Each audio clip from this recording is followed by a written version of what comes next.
La noche cae lentamente sobre las vastas llanuras de Asia Central.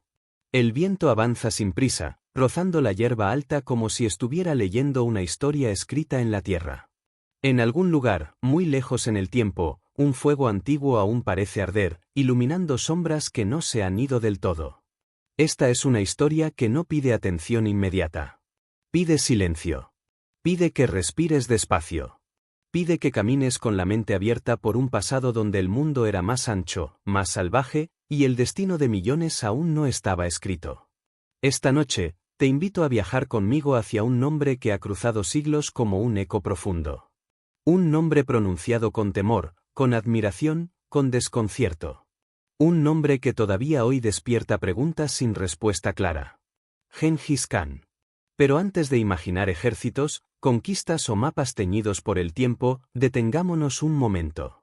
Porque esta historia no comienza con un imperio. Comienza con el silencio de la estepa. Con el llanto de un niño. Con una vida frágil naciendo en un mundo implacable. Las estrellas cuelgan bajas sobre Mongolia, como si pudieran tocarse con la mano. El frío se filtra en los huesos, y el fuego es el único refugio contra la oscuridad. Aquí, en este escenario de viento constante y horizontes infinitos, comienza nuestra travesía. El mundo al que llegó aquel niño en el año 1162 no conocía fronteras dibujadas en papel. No había reinos estables ni ciudades eternas en la estepa. Todo se movía. Todo cambiaba. La tierra misma parecía rechazar la idea de permanecer.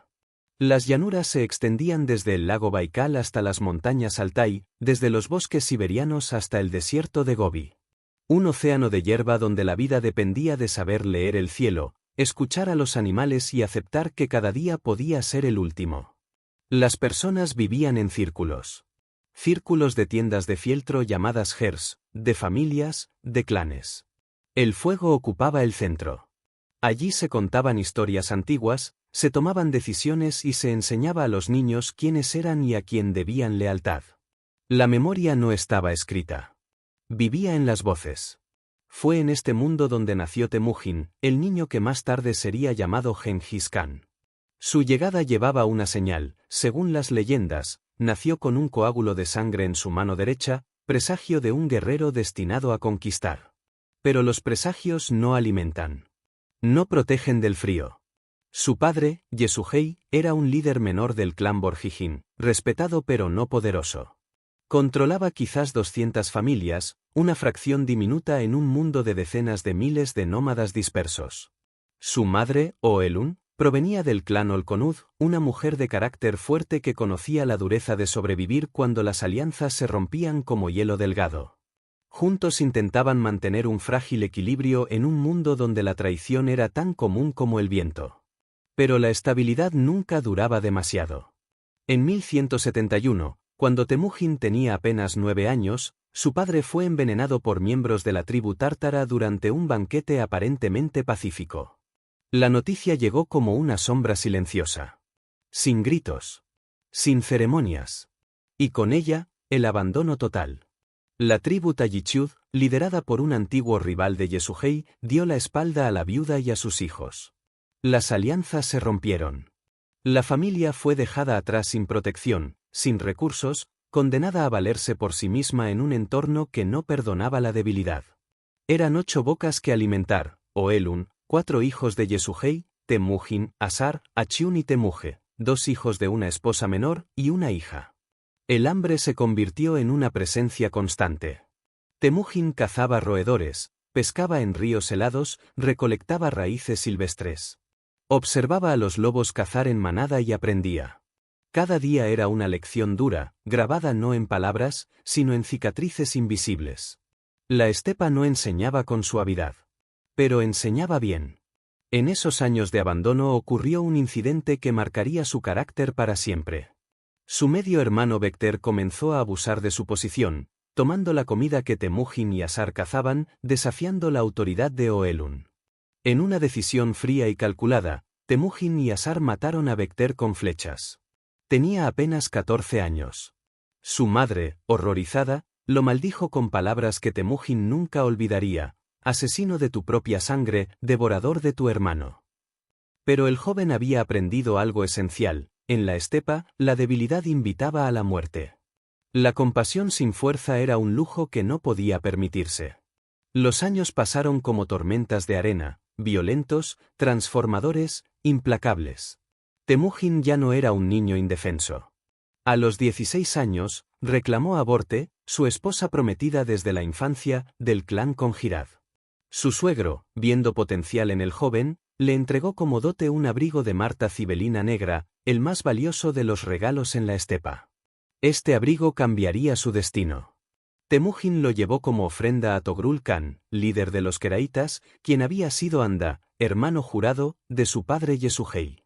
Togrul, impresionado por el gesto y recordando viejas deudas, aceptó a Temujin bajo su protección. Era el primer peldaño hacia el poder.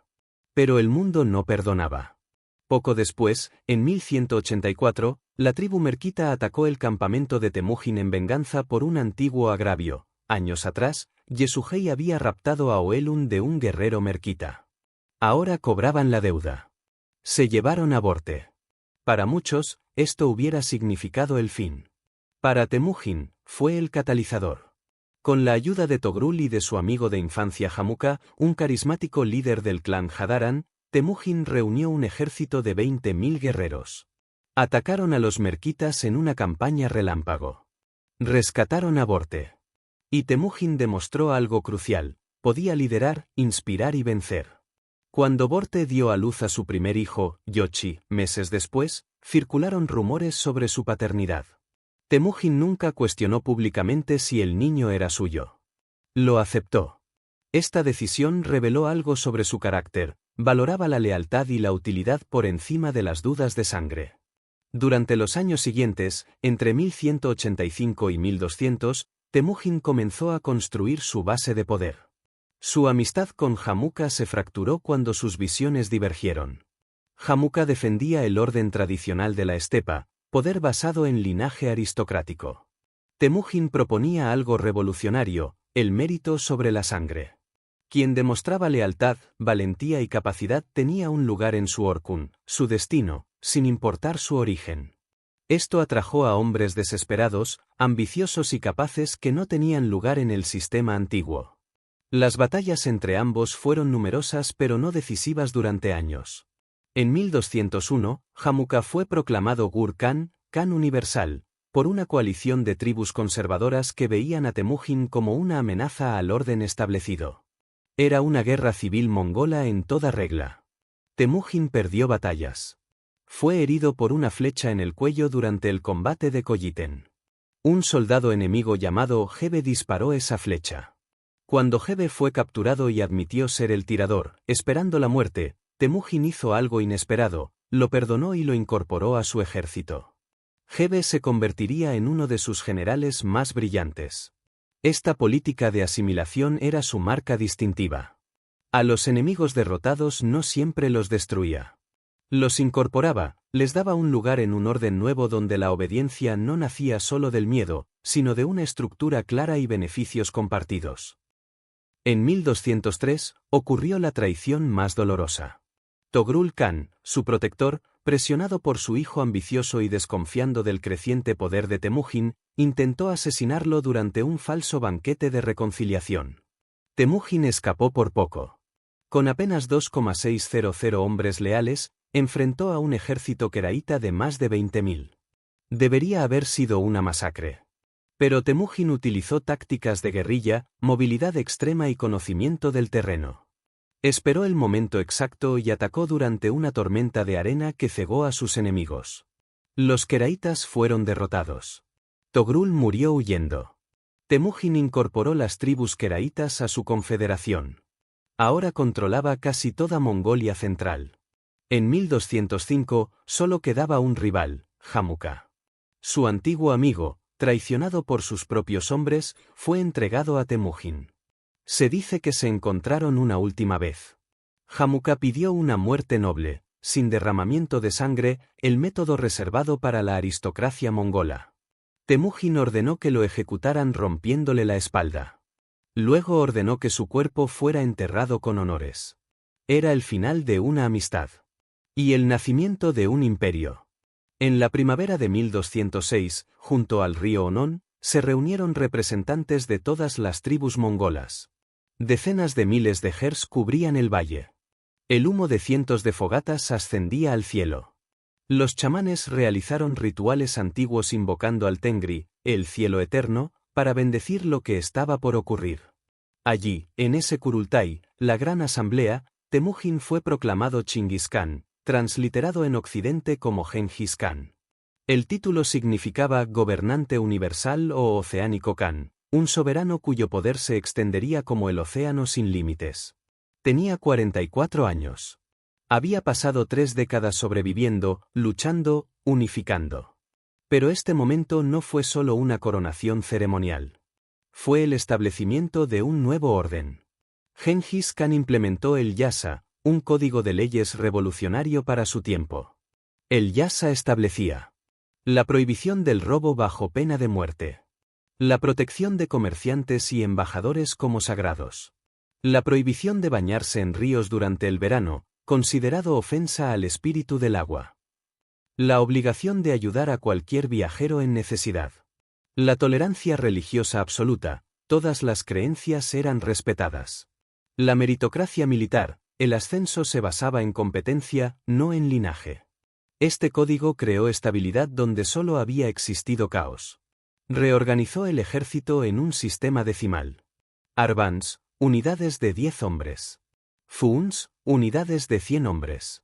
Mingans, unidades de 1,000 hombres. Tumens, unidades de 10,000 hombres. Cada soldado sabía exactamente su lugar, su cadena de mando, su responsabilidad. La comunicación se realizaba mediante el YAM, un sistema de relevos de mensajeros a caballo capaces de cubrir 300 kilómetros en un día, más rápido que cualquier ejército de su época. Estableció el Kesik, su guardia personal de 10,000 guerreros de élite reclutados por mérito entre todas las tribus. Estos hombres no solo lo protegían, eran jueces, administradores y el núcleo de su burocracia. Hijos de nobles debían servir en el Kesik, garantizando lealtad de las familias importantes. Pero Gengis Khan comprendía que un imperio no se construía solo con leyes internas.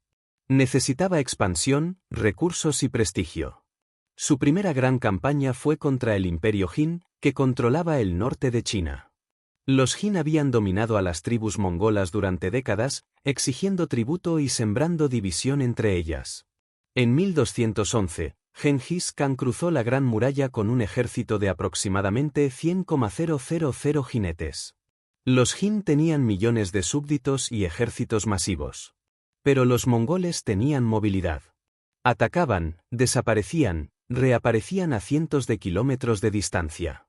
Evitaban las ciudades fortificadas y atacaban las líneas de suministro.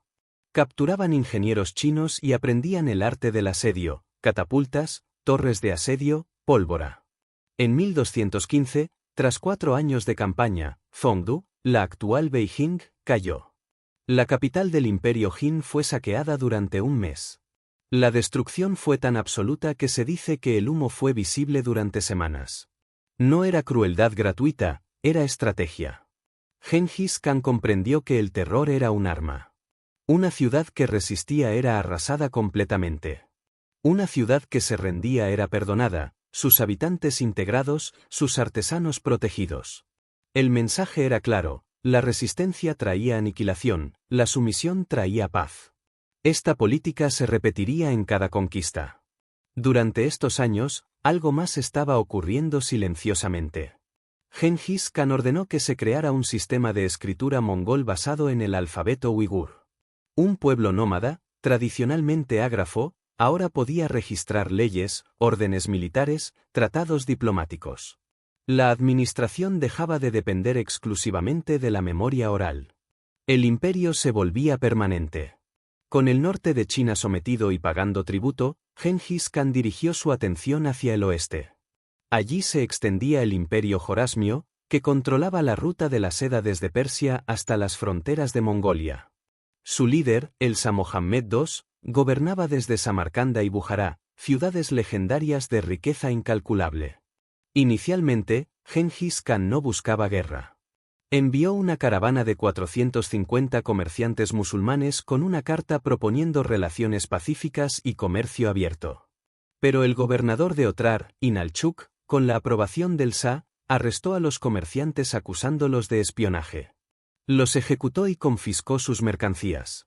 Gengis Khan envió 3 embajadores exigiendo justicia. El Shah hizo decapitar al líder de la delegación y quemó las barbas de los otros 2 antes de devolverlos. Era una humillación imperdonable. Una violación de todas las leyes de la estepa y del Yasa.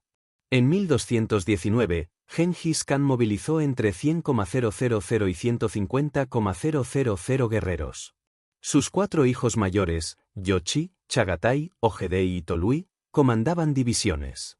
Sus generales más brillantes, Gebe y Subutai, lideraban las vanguardias. La estrategia era devastadoramente simple: movilidad total, inteligencia precisa, terror psicológico. Los espías mongoles se infiltraban en las ciudades meses antes de los ataques. Mapeaban defensas, sobornaban guardias, sembraban rumores. Cuando los ejércitos llegaban, ya sabían dónde atacar. La primera ciudad en caer fue precisamente Otrar. El gobernador Inalchuk resistió durante 5 meses. Cuando finalmente cayó, Gengis Khan ordenó que le vertieran plata fundida en los oídos y los ojos. Era un mensaje: quien traiciona el comercio y la palabra, muere por el metal que codició. Bujará cayó en febrero de 1220. Gengis Khan entró en la mezquita principal, subió al púlpito y dijo a la población reunida: «Yo soy el castigo de Dios. Si no hubieran cometido grandes pecados, Dios no habría enviado un castigo como yo». No era arrogancia. Era psicología aplicada. Samarcanda, una de las ciudades más hermosas del mundo islámico, se rindió después de ver la destrucción de Bujará. Su población fue perdonada en gran medida. Los artesanos fueron llevados a Mongolia. Los arquitectos, astrónomos y sabios fueron protegidos. El Shah Mohammed huyó constantemente, perseguido por Gebe y Subutai en una cacería que duró miles de kilómetros. Murió enfermo y derrotado en una isla del mar Caspio en 1221. Su hijo Jalal al-Din resistió heroicamente durante años, siendo el único líder que derrotó a los mongoles en batalla campal en el río Indo. Gengis Khan, al verlo escapar nadando a través del río perseguido por flechas, comentó a sus hijos: «Así es como un padre debería desear que sean sus hijos». Era capaz de admirar el valor incluso en sus enemigos. Durante la campaña Jorasmia, ocurrió uno de los episodios más reveladores. En la ciudad de Nishapur, el yerno favorito de Gengis Khan, Tokchar, murió durante el asedio. Su viuda, Alakai, hija del Khan, pidió venganza total. Cuando la ciudad cayó, cada habitante fue ejecutado. Las cabezas fueron apiladas en pirámides separadas: hombres, mujeres y niños. Se estima que murieron entre 500,000 y 1,700,000 personas. Números que incluso hoy generan debate entre historiadores. Pero este nivel de destrucción no era común. Era reservado para ciudades que resistían después de oportunidades de rendirse. Gengis Khan prefería la sumisión a la masacre: era más eficiente, más barato y generaba menos resentimiento a largo plazo. Mientras el grueso del ejército arrasaba Persia, Gebe y Subutai lideraron una expedición de reconocimiento que se convertiría en legendaria. Con solo 20,000 jinetes, bordearon el mar Caspio, invadieron Georgia, derrotaron a los cumanos en las estepas rusas y destruyeron un ejército de príncipes rusos en la batalla del río Kalka en 1223. Luego regresaron a Mongolia. Habían recorrido casi 8,000 kilómetros en 3 años. Era una hazaña militar sin precedentes. Demostraba que ningún lugar estaba demasiado lejos, ningún enemigo demasiado seguro. Cuando Gengis Khan regresó a Mongolia en 1225, tenía 63 años. Había pasado la mayor parte de las últimas 2 décadas en campaña. Su imperio se extendía desde Corea hasta el Mar Negro, desde Siberia hasta el norte de India. Controlaba aproximadamente 12 millones de kilómetros cuadrados. Más de 100 millones de personas vivían bajo su gobierno. Era el imperio contiguo más grande en la historia hasta ese momento. Pero algo había cambiado en él. Las fuentes históricas, particularmente la historia secreta de los mongoles, escrita poco después de su muerte, sugieren una melancolía creciente. Había conquistado el mundo conocido. ¿Y ahora qué? Se dice que conversaba frecuentemente con sabios, filósofos y líderes religiosos de todas las tradiciones. En 1222, había convocado al monje taoísta Yuchuji, de 73 años, para que viajara desde China hasta Afganistán para responder una pregunta: ¿existe el elixir de la inmortalidad? El sabio le respondió con honestidad: existen medios para prolongar la vida, pero no la inmortalidad. Gengis Khan apreció su franqueza y lo eximió a él y a todos los taoístas de impuestos. Pero la respuesta confirmaba lo inevitable. Su tiempo era límite. En 1226, el reino de Onze Xia, vasallo rebelde en el noroeste de China, dejó de pagar tributo. Era una afrenta menor comparada con sus conquistas anteriores. Pero Gengis Khan tomó el asunto personalmente. Onze Xia había traicionado su palabra. Movilizó un ejército una vez más. Durante el asedio de la ciudad de Onze Xia, ocurrió un accidente. Las fuentes difieren, algunos dicen que cayó de su caballo durante una cacería. Otros que fue herido en batalla. Algunos sugieren enfermedad agravada por las heridas. Lo cierto es que durante el verano de 1227, su salud se deterioró rápidamente. Sabiendo que la muerte se acercaba, convocó a sus hijos. Les entregó instrucciones finales. A Yoshi, su hijo mayor, ya no le dio nada, había muerto 6 meses antes, posiblemente envenenado por orden de su hermano Chagatai debido a las dudas sobre su paternidad. A Chagatai le dejó las tierras de Asia Central, Transoxiana, los territorios del antiguo imperio Jorasmio. A Ojedei, el tercero, le designó como su sucesor al trono principal. Era el más diplomático, el menos impulsivo. A Tolui, el menor y su favorito, le dejó Mongolia misma, el corazón del imperio y el grueso del ejército. Les dio una lección final que se haría legendaria. Tomó una flecha y la rompió fácilmente. Luego tomó un haz de flechas juntas e intentó romperlas. No pudo. Solos, son vulnerables. Unidos, son invencibles. El 18 de agosto de 1227, en algún lugar de las montañas del noroeste de China, Gengis Khan murió. Tenía aproximadamente 65 años. Según su voluntad, su muerte fue mantenida en secreto hasta que se completara la conquista de Onze Xia. Cuando la capital cayó, la población entera fue masacrada como ordenó antes de morir. No por crueldad sino por cumplir su palabra, quien traicionaba, sufría las consecuencias prometidas. Su cuerpo fue llevado en secreto de regreso a Mongolia. Durante el trayecto, cualquier persona que se cruzara con el cortejo fúnebre era ejecutada para mantener el secreto. Fue enterrado en un lugar desconocido, sin marcas, sin monumentos. Según la tradición, se soltó una manada de caballos sobre la tumba para borrar todo rastro.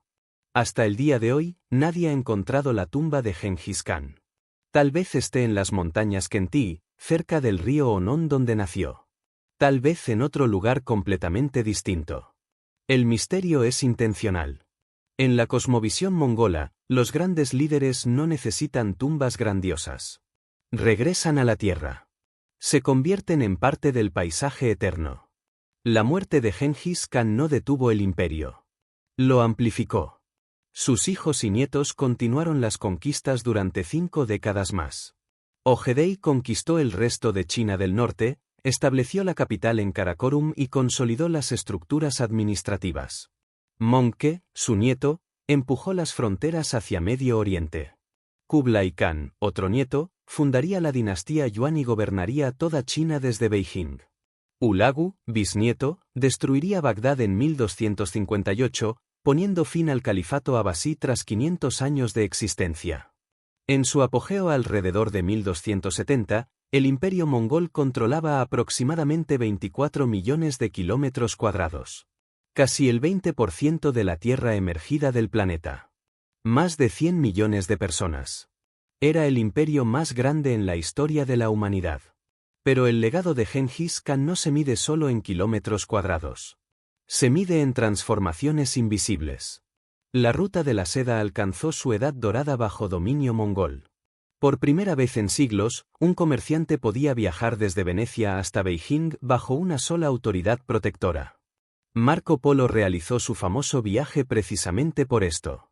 La Pax Mongolica, la paz mongola, entre 1250 y 1350 permitió un intercambio sin precedentes de tecnología, ideas y cultura.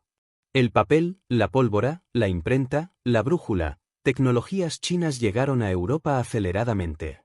El álgebra persa, la astronomía islámica, la medicina griega, conocimientos circularon libremente. Sin la ruta de la seda mongola, el renacimiento europeo podría haber tardado siglos más. Gengis Khan estableció el principio de tolerancia religiosa como política de Estado. En un mundo donde las guerras religiosas eran la norma, los mongoles permitían que cristianos, musulmanes, budistas, taoístas y chamanes convivieran sin persecución. Esta política no nacía de idealismo sino de pragmatismo, un imperio multicultural necesitaba paz interna. Pero el resultado fue una convivencia religiosa extraordinaria para su época. El código Yasa influyó en sistemas legales posteriores. Su énfasis en la meritocracia, la protección del comercio y la justicia predecible creó un modelo que otros imperios estudiarían. La estructura militar mongola, movilidad, comunicación rápida, disciplina férrea, fue copiada por ejércitos desde Rusia hasta Turquía. Pero también hay un legado oscuro. Las estimaciones varían enormemente, pero se calcula que las conquistas mongolas causaron la muerte de entre 30 y 40 millones de personas. En un mundo con aproximadamente 400 millones de habitantes, esto representaba el 10% de la población global. Ciudades enteras desaparecieron. Sistemas de irrigación en Persia fueron destruidos y nunca reconstruidos, convirtiendo tierras fértiles en desiertos. La destrucción de Bagdad y su Casa de la Sabiduría, la biblioteca más grande del mundo islámico, se considera una de las pérdidas culturales más trágicas de la historia. ¿Era Gengis Khan un genio militar o un genocida? ¿Un unificador visionario o un destructor despiadado?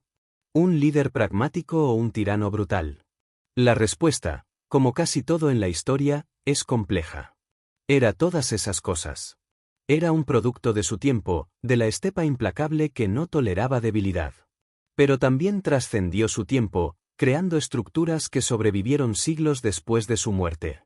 Un estudio genético de 2003 reveló algo extraordinario: aproximadamente 16 millones de hombres en Asia, cerca del 0,5% de la población masculina mundial, comparten un cromosoma idéntico que se remonta a Mongolia alrededor del año 1200. Es probable que este linaje pertenezca a Gengis Khan y su familia. Si es cierto, significa que 1 de cada 200 hombres en el planeta desciende directamente de él. Es el legado genético más grande de cualquier ser humano en la historia. La estepa continúa extendiéndose bajo el mismo cielo que observó Gengis Khan. El viento recorre las llanuras como lo ha hecho durante milenios. Las estrellas cuelgan bajas en las noches sin luna. El silencio se extiende, interrumpido solo por el murmullo distante de caballos salvajes. Si cierras los ojos, quizá puedas sentir el eco. No de ejércitos marchando, sino de algo más profundo. El eco de un niño abandonado que se negó a desaparecer. El eco de un líder que comprendió que el caos podía ordenarse. El eco de un imperio que conectó civilizaciones. El eco de un hombre que transformó el mundo y luego desapareció sin tumba, convirtiéndose en parte del paisaje eterno. En las ruinas de Karakorum, la antigua capital mongola, el viento sigue soplando entre las piedras. En los pasos de montaña que cruzaron sus ejércitos, los viajeros aún encuentran huellas antiguas. En las ciudades que destruyó y en las que protegió, su nombre se recuerda con emociones contradictorias: temor, admiración, dolor, respeto. La historia de Gengis Khan no es solo la historia de conquistas. Es la historia de la voluntad humana empujando contra los límites de lo posible. Es la historia de cómo un solo individuo, nacido sin nada, puede alterar el curso de millones de vidas. Es la historia de que el destino no está escrito en las estrellas, sino en las decisiones tomadas alrededor de fogatas en noches frías. Es la historia de que el poder, sin estructura y visión, se disuelve como humo. Pero con ambas, puede durar siglos. Las preguntas permanecen flotando en el aire de la estepa. ¿Qué hubiera pasado si Yasuhei no hubiera sido envenenado? ¿Qué hubiera ocurrido si la tribu no hubiera abandonado a Temujin? ¿Habría surgido otro líder en su lugar? ¿O el momento histórico creó al hombre tanto como el hombre creó el momento? No hay respuestas definitivas. Solo el viento que continúa su viaje incesante. Solo la hierba que se inclina y se levanta. Solo el eco que se extiende a través del tiempo. Gengis Khan murió hace casi 800 años. Su imperio se fragmentó. Sus descendientes pelearon entre sí. Las dinastías que fundaron eventualmente cayeron. Pero algo permanece. Una idea. Una demostración de lo que la humanidad es capaz, para bien y para mal, cuando la voluntad se encuentra con la oportunidad.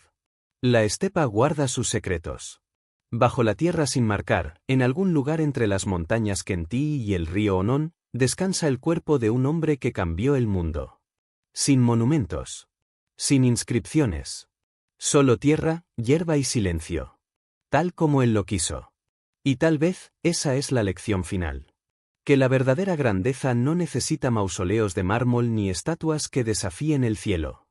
La verdadera grandeza se escribe en las estructuras invisibles que perduran, en las rutas que conectan pueblos, en las leyes que ordenan sociedades, en las ideas que cruzan generaciones.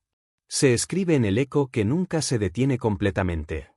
Esta noche, mientras la oscuridad cubre las llanuras de Asia Central una vez más, el viento sigue su camino ancestral. Roza la hierba alta. Susurra historias antiguas. Lleva consigo el nombre que no se ha olvidado. Gengis Khan. El niño que sobrevivió. El líder que unificó. El conquistador que transformó. El hombre que se convirtió en leyenda. Y la leyenda que se convirtió en historia. Gracias por acompañarme en este viaje a través del tiempo y la estepa. Si esta historia ha despertado algo en ti, curiosidad, reflexión, asombro, te invito a suscribirte al canal para explorar más relatos de figuras que cambiaron el mundo. Cada semana, abrimos puertas hacia épocas olvidadas, hacia vidas extraordinarias, hacia misterios que el tiempo no ha resuelto completamente. Activa las notificaciones para que cada nueva historia llegue a ti sin demora. Y si sientes que este relato merece ser compartido, llévalo a quienes disfrutan caminar despacio por los senderos de la historia. Que esta noche, al cerrar los ojos, la estepa, los caballos y el eco de Gengis Khan te acompañen en un descanso lleno de misterio y contemplación. Hasta nuestro próximo encuentro en los confines del tiempo. Buenas noches.